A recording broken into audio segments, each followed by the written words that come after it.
antara Wali Songo dan juga para habaib itu bersaudara, yang mana jalur persaudaraan itu bertemu di kakek mereka beliau, yaitu Muhammad Sohib Mirbat. Ya. Di sini nanti akan diterangkan. Tukang mengadu domba, berdusta di mana-mana.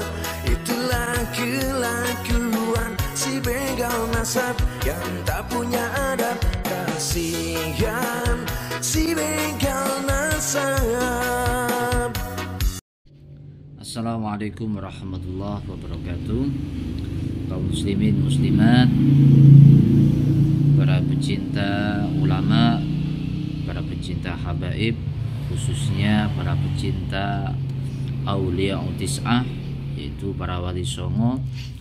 Pada kesempatan kali ini Al-Fakir ingin membacakan sebuah kitab As-Sadatul Aulia Tis'ah, As-Sadatu Ali Al-Badkhan Al-Alawi Al-Husaini wa intisabuhum ilal Imam Al-Arif Billah As-Sayyid Asy-Syarif Ubaidillah bin Imam Ahmad Al-Muhajir Al-Uraidi Al-Husaini Al-Alawi Al-Hasimi Al-Quraisy. At-Ta'lif yaitu pengarang Sayyid Muhammad Aqil bin Ali Al-Mahdali Al-Musawi Al-Husaini Al-Alawi Al-Hasimi Qaddasallahu sirrahu. Bismillahirrahmanirrahim. Dan sebelum saya membacakan kitab ini, setelah kemarin Al-Fakir mengikuti sebuah seminar membedah silsilah Wali Songo dilihat dari jalur manuskrip yang ada di Nusantara, baik yang ada di Indonesia ataupun di Malaysia, di Singapura, di India, dan juga di Cina, dan semua banyak negara yang masih menyimpan manuskrip lama Nusantara tentang silsilah Wali Songo, yang di situ tersambung kepada As-Sayyid Al-Imam Ubaidillah bin Ahmad Al-Muhajir, yaitu juga yang tersambung dengan Sayyid Alawi, yaitu yang menurunkan marga Ba'alawi di Indonesia. Jadi antara Wali Songo dan juga para habaib itu bersaudara, yang mana jalur persaudaraan itu bertemu di kakek mereka beliau, yaitu Muhammad Sohib Mirbat. Ya. Di sini nanti akan diterangkan. Kenapa saya berani untuk menyampaikan ini? Karena kemarin saya juga mendapatkan, saya menceritakan tentang kitab ini kepada Dr. Kiai Haji Ahmad Baso yang mempunyai manuskrip yang bisa dipertanggungjawabkan, karena di situ ada berupa sanad ilmu dan juga nasab, yang di situ juga melibatkan ulama-ulama besar yang menjadi sanad keilmuan semua para ulama yang ada di Nusantara, yaitu Imam Ibnu Hajar Al-Haytami. Itu nanti akan sama dengan kitab ini. Al-Fakir juga mendapatkan tanda tangan langsung ya dari beliau, sehingga insya Allah kitab ini bisa dipertanggungjawabkan karena mempunyai dasar yang sangat kuat, bahwasanya para Aulia Tis'ah itu berjalur kepada Ba'alawi, kecuali yang dua, yaitu Sunan Muria dan juga Sunan Kalijogo yang berjalur kepada keluarga Nabi, yaitu Abbas ya. Baiklah, muqaddimah ya.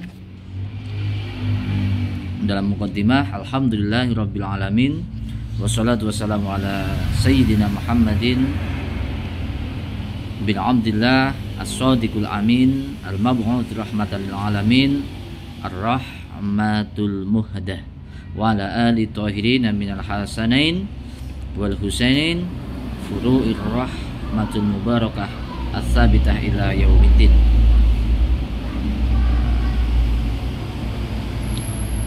Dalam muqaddimah ini beliau mengangkat sebuah hadis, kullu sababin wa nasabin munqati'un yaumal qiyamati illa sababi wa nasabi. Setiap sabab yaitu ilmu, wa nasab jalur keturunan, munqati'un yaumal qiyamah akan terputus di hari kiamat kecuali ilmu dan nasab yang betul-betul tersambung kepada Rasulullah SAW.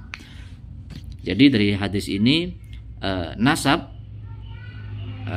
dan ilmu itu tidak akan pernah terpisah sampai hari kiamat, kecuali orang yang mengaku mendapatkan ilmu sanad kepada Nabi Muhammad tapi itu bukan, atau orang yang hanya mengaku sebagai dzurriyyah tapi tidak tersambung, maka itu akan terputus. Tapi kalau nasab dan ilmu yang ada dibawa oleh ulama-ulama Nusantara, khususnya para habaib, para wali songo, itu tidak akan pernah terpisah ila yaumil qiyamah. Makanya siapapun yang akan memisah antara habaib dan ulama tidak akan pernah bisa memisahkan, hanya bisa membuat perpecahan, permusuhan di antara umat Islam. Makanya harus memahami mana yang itu ilmu betul-betul tersambung pada Rasulullah dan nasab yang juga tersambung pada Rasulullah. Ilmu yang tersambung pada Rasulullah dia akan menggandeng nasab yang tersambung pada Rasulullah, dan nasab yang tersambung pada Rasulullah dia juga akan bersambung dengan ulama yang ilmunya bersambung pada Rasulullah SAW. Jadi semua habaib, semua ulama yang bersatu, itulah yang sabab dan juga nasab yang memang benar-benar terindikasi dan menjadi sebuah persaksian. Itu adalah yang disebut dalam hadis kullu sababin wa nasabin munqati'un yaumal qiyamah illa sababi wa nasabi. Mungkin sebagai muqaddimah ya.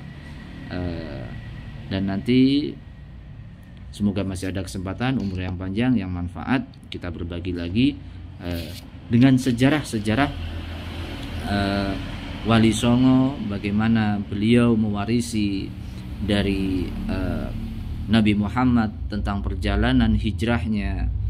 Kalau dulu Nabi Muhammad hijrah dari Mekah ke Madinah, jadi anak turunnya itu berpindah-pindah, itu juga menjadi sebuah warisan perjuangan untuk menyebarkan ilmu dari Rasulullah SAW. Jadi kalau Imam Ahmad Al-Muhajir itu hijrah dari Basrah ke Yaman, maka putra-putra beliau dari Yaman yang hijrah ke India lalu hijrah ke Nusantara itu sudah menjadi syarat sebagai penerus Rasulullah SAW. Dan banyak nanti sejarahnya yang mungkin dalam beberapa kesempatan nanti kita Al-Fakir ingin berbagi kepada kaum muslimin muslimat dimanapun berada.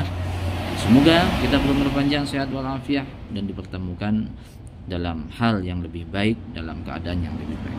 Sekian, terima kasih. Assalamualaikum warahmatullahi wabarakatuh.